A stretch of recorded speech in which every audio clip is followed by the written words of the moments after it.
go on the back of the saddle. Ooh. Let's see if I can get that into a lower mode. How's that? Better?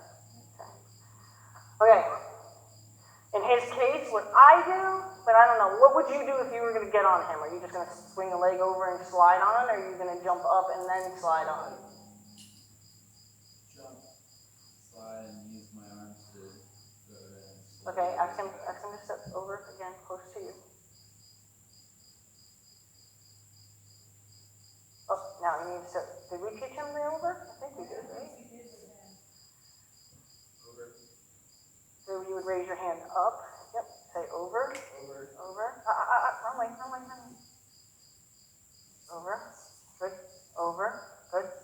Good. You're okay. So all that tail communication was something to pay attention to. He talked to us quite a bit just now. Over. Over. Good. I know. You think I'm telling you, come to me. I get it. Okay. So I'm just going to, we're not going to work on that today. We'll go ahead and get on it. Can you slide on from there, you think? Okay. Oh boy, I'm sorry. We'll work on that. He might. No, he's going to stay. Oh boy. I know. What's the matter? You're okay. I wonder if he's finding this to be problematic. Okay. So that's all communication. Oh, you didn't tell him to leave. Always make sure that it's your idea. Go ahead and now let it be your idea. So what you're going to do is you're going to tell him in your body first. So you know how an airplane has that kind of yoke thing that you push it forward and kind of with both hands? So when you first tell him to walk off, you're going to put both hands forward. That's your first cue.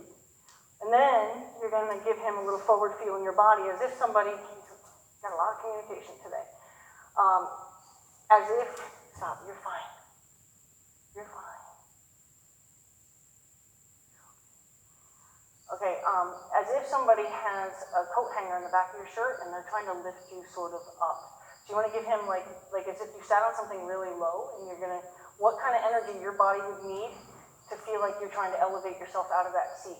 So you want to give him that feeling, but not so much like lifting yourself up. You just want to let him feel like you're trying to get out of a low chair. And then if he doesn't go then, which he's going to, you kicks. If he doesn't go then, which we've already passed that point, then you would start to close your legs and let him know it's like kind of like having a gun on your side and you're going to go, you see this? That's what your legs are going to be. But your legs aren't going to squeeze him. Then if he still doesn't go, you're going to start to gradually run your energy down your leg into a squeeze, but starting up top and then squeezing. Your heels should almost never have to touch him. Okay. First, it's going to be your hands forward. Second, it's going to be your energy. Your hands forward is all he's going to need, and we're going to just let him walk. And we got to let him walk because he's right now very upset. So we want to make sure that we let him do something with the fire in his feet. Okay? So go ahead and ask him to walk. Put your energy now as if somebody's lifting you up. Good. You're okay, bud. And now you're going to kiss. Yep. He's thinking about it now. Good. And now just go as gentle as you can in your body. Now, what I wanted to teach you was about your balance. Can you, right now, put both reins in one hand, reach back and touch his rump, and have your hand flat on his back? If it's not flat, then you need to tuck your rump under you more until it can be flat. Don't squeeze with your legs. You use your legs. So hold. Oh boy, you're okay. I want you to get some movement. Okay, so put your hand flat on his back. Yep. Now, tuck yourself a little bit under you. Okay? What you want to do is you want to have all his movement impact you here. So see how tight your back is? You need to loosen your back. You need to allow him to move you. Okay? You want to ride the horse. So we don't want to ride against him, we want to ride with him. So go ahead and see when you move now, see if as he walks, you can feel him move your hips with his hips and allow that impact to come through your back.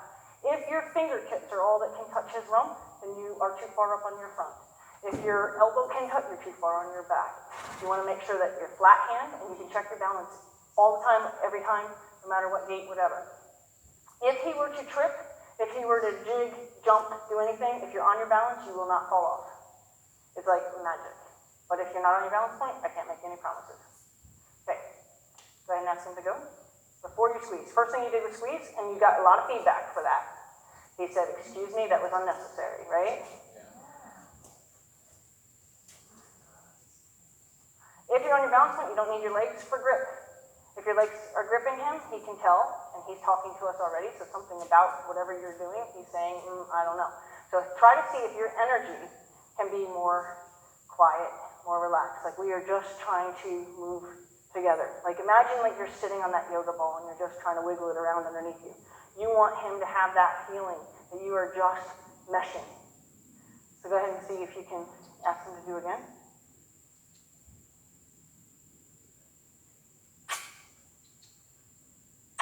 Now show him your legs. And now quit, let it all go. Yep, good. When you steer, you're going to steer with your body. Now, ask him to walk faster. And how you're going to do that is you're going to get ahead of him in how your body's moving. So you're going to, get ahead of him and let him catch up to you.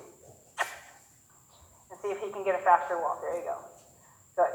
And then when you feel that that walk is nice, then you're going to allow yourself to walk with him instead of ahead of him. Good. Ask him to walk faster again.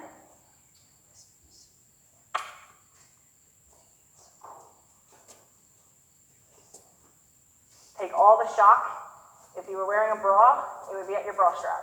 Take all the shock from your belt line to your bra strap. Now notice how his head came down as soon as you did that? How he came relaxed? Because you just got comfortable. On him, you became a passenger instead of something against him. So he's giving you lots of feedback. He's kind of a cool horse to ride that way. Okay? Go ahead and hoe. Now you're going to hoe in your body. Stop riding in your body. You don't even need the reins. Stop riding in your body. Good. Now, ask him to go the same way. Don't go to legs first. I see your legs already on him. So you're already kind of a rude friend.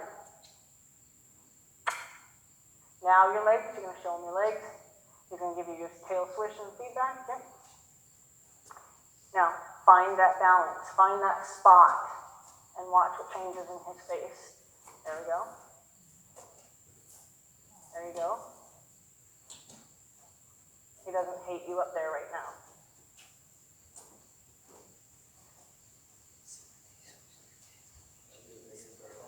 Yeah, you can go wherever you like.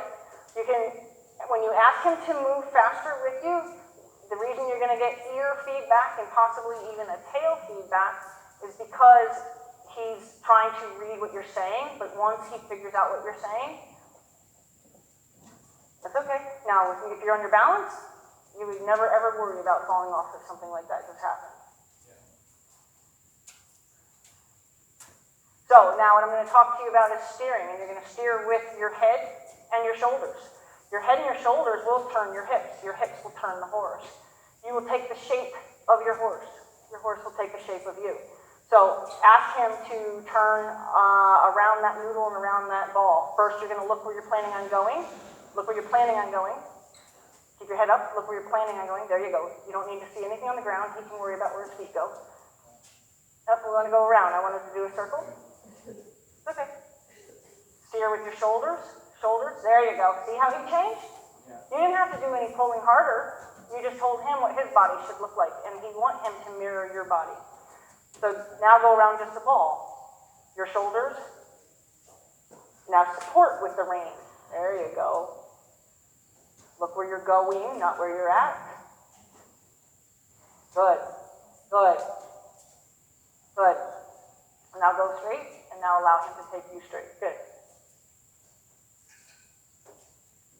Oh boy. You can practice going in the other way if you want. First your shoulders, your head. First you look where you're going, then your shoulders take you where you take him. When your shoulders take shape, your hip follows. When your hips follow, it causes him to take a shape in his body. Go around that jump there. First your body, that's a bug-related thing, it's not about you. Yep, look where you're planning on going. Your shoulders tell him first. Your shoulders, you're kind of, I'm saying you're going straight. Okay, because that's what your shoulders were saying. If you were going around, then your shoulders weren't saying that. Good.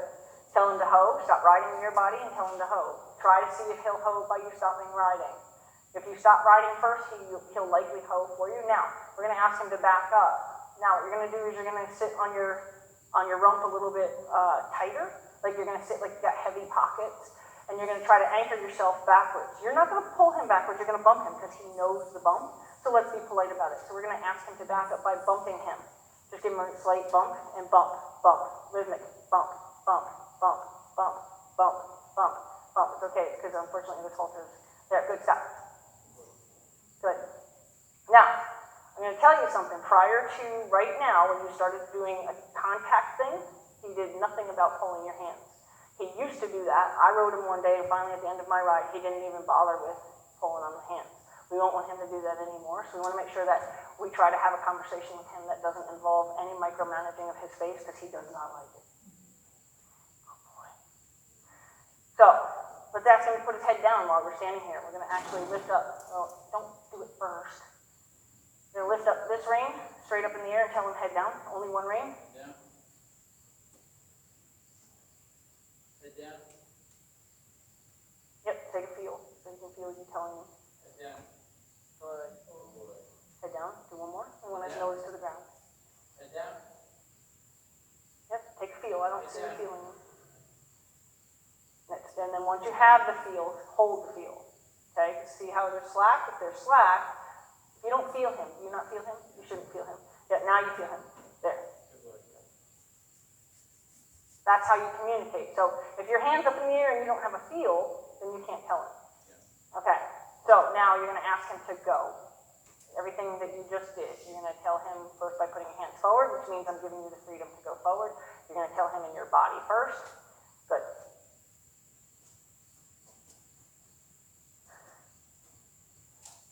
Now, for trotting, did you want to try it at the trot? Okay, so we're going to just use the rail. So I'm going to let you be comfortable, using the rail.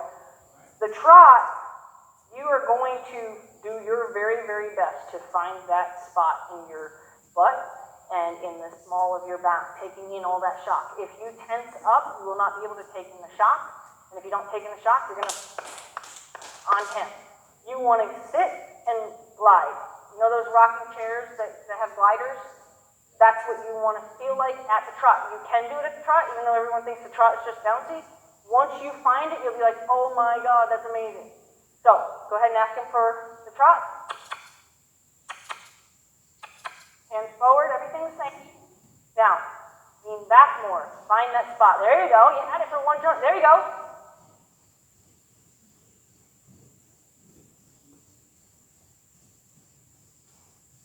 Put your hands down. Don't use his face for your balance. Your butt is your balance. Find that spot. When you feel like you're just gliding on his back, there you go. Right there you had it. Right there you have it. You have it. You have it. Tell me that's not totally cool. When you bounce, you're off. So that's your indication that if I'm bouncing, then that must mean I'm not on my balance. When you're on your balance, you will feel that glide. Good boy. His head down is a good indication that he's not hating you on him.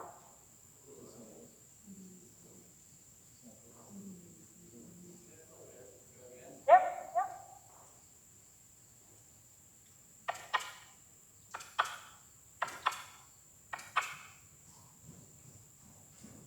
Don't use his face for your balance. His mouth is telling us he's mad.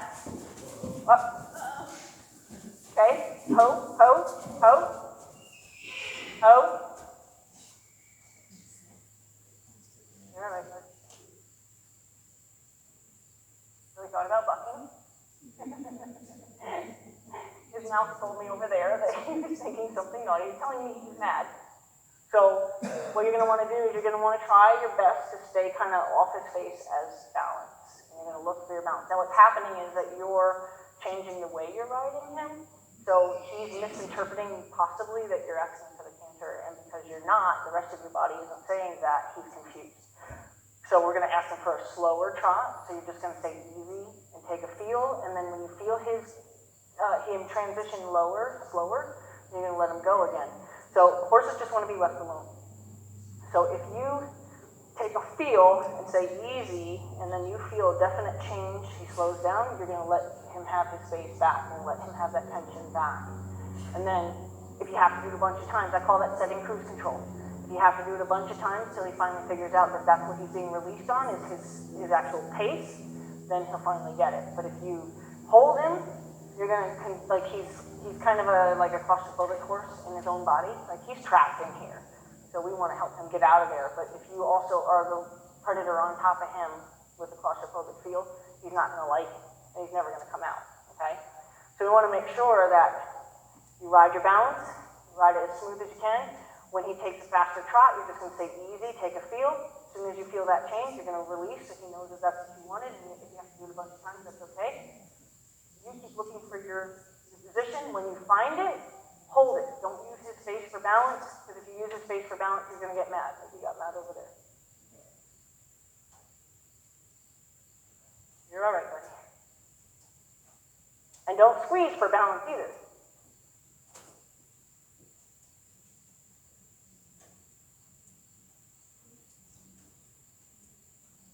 And if you can, once you get doing what you want to do, you're going to lower your hands in a much more passive position. So that way you don't, because if your hands are up in the air, they're very active, and because they're peripheral animals, he's seeing that activity up there.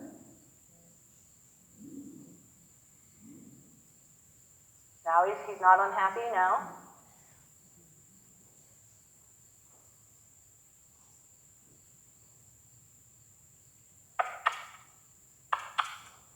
Good.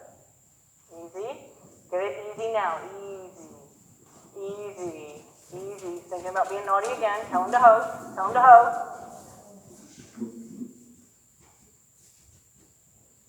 Okay.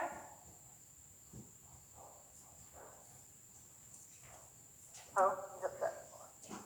You're all right.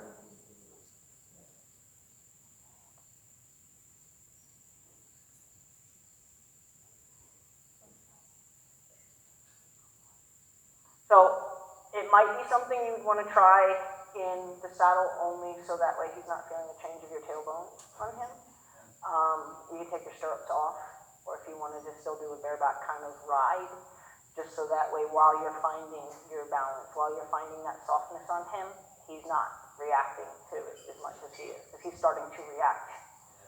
And since he gets faster, you get tighter. When you get tighter, your legs get tighter, and everything gets tighter, and then that's where he has no choice. You're holding him back and you're squeezing him forward, he's going to go up. So we don't want him to think he's supposed to buck. We're basically cueing him to buck. We don't want to do that. So if you want to just get the feel at the walk, I would strongly suggest that we master it at the walk, and then maybe one day put the saddle on him, and we'll do it without their stirrups on the saddle. But he's gotten to the point to where you're saying go, don't go, and then he has no choice but to feel like he wants to go up in the air. So we don't want to ask him to buck. Yeah, we do. So, Told me to pinch him. the other one. Yeah, I mean, next time I come, we can do a saddle fit and make sure he's got a good saddle, or I can bring one that I know I have that would fit him. That winter? Mine, no. I have a saddle from my Clydesdale, and my big warm blood. He's really wide, very difficult, and he's heavy. Yeah, I have a very wide. So these saddles are a little tight on him. But as you're practicing finding your balance on him and practicing being a good passenger, you'll start to notice the changes in his head, the changes in his ears, and then turn it into a trot. Because if your legs, see how that leg's gripping? If your legs are gripping and your hands are gripping, you're giving him no choice. He doesn't know what he's supposed to do. And first he's just going to get mad because he's pretty sure he's not supposed to buck. But then after that, he's going to figure you're telling him he's supposed to buck. We don't want him to learn that. Good boy. But yeah, I'm done. It's lucky looking too. That was a lot to process. You're a good boy. Yeah, but I'm happy to do that with you with the saddle, or just recognize what's causing his discomfort and try, to find a shorter, like a quieter trot, or like a really fast walk. Play with transitions within the gait, so walk really fast, and ask him to walk really slow, ask him to hoe back up, do a bunch of different transitions like that. I would say let's do it with the saddle for the trot, at least until we can explain to him. And I think if you're gripping and pulling, then we gotta fix your stability as a rider before we teach him how to buck. Now you have a good seat, but he was getting confused. So to me, this is not the easiest horse in the barn to learn on, right? Because he has No, so much he has a big emotion. gait too, but he's a really big gait. And you did great staying on him. He was getting confused because as he got faster, you got grippier. So you became a mountain lion on his back. And then as an insecure horse, that just, He's it's insecure, bad. he's had people not listen, and so it's a hard one to learn on because there's a very narrow zone Yes, that you're not confusing him in. Where another horse, maybe he more has a very, experienced, very short window. very short window of being correct with him, and you take a horse that has a bigger window, that's the better horse to learn on Sure, before you get on Wiley. sure. I think we learned that a little bit yesterday too, is that the window is so narrow that you have to be Yeah. pretty correct. And they'll slam that window shut often, and then you can't get in at all. And then you have to distract them or do something to get their attention. Like sometimes people think this is bad. I welcome that because now he just flew his window wide open. If I can just get in there while the window's open, I can get their attention again. You mean when they move their head? When they're distracted by something. So if like they're sitting here and they're shut down, and then they go like this, they flip their window open. It may not be for long. If you can get in there, you can get something going again. But if they're shut down, like you described almost catatonic when he was with the people, like that's a very, that twitchy thing, that's catatonic. So he was out, he wasn't there.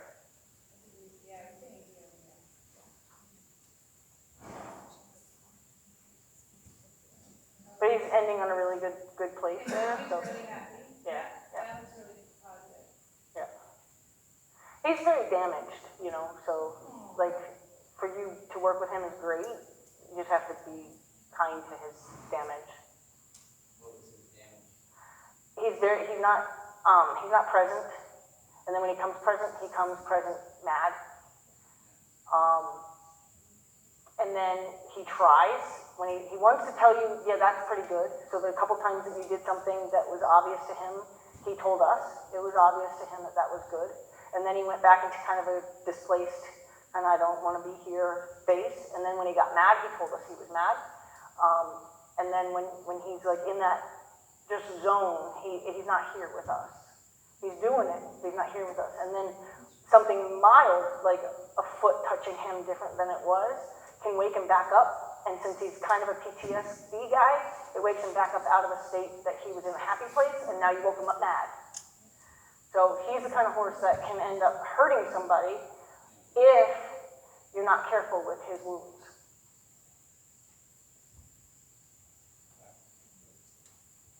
He just didn't know what to do. He just didn't know what to do. You were telling him go and don't go, But he's in a good place right now. He's kind eye, his eye's very soft. His ears are very soft. He's relaxed. Go boy. When I have horses, I have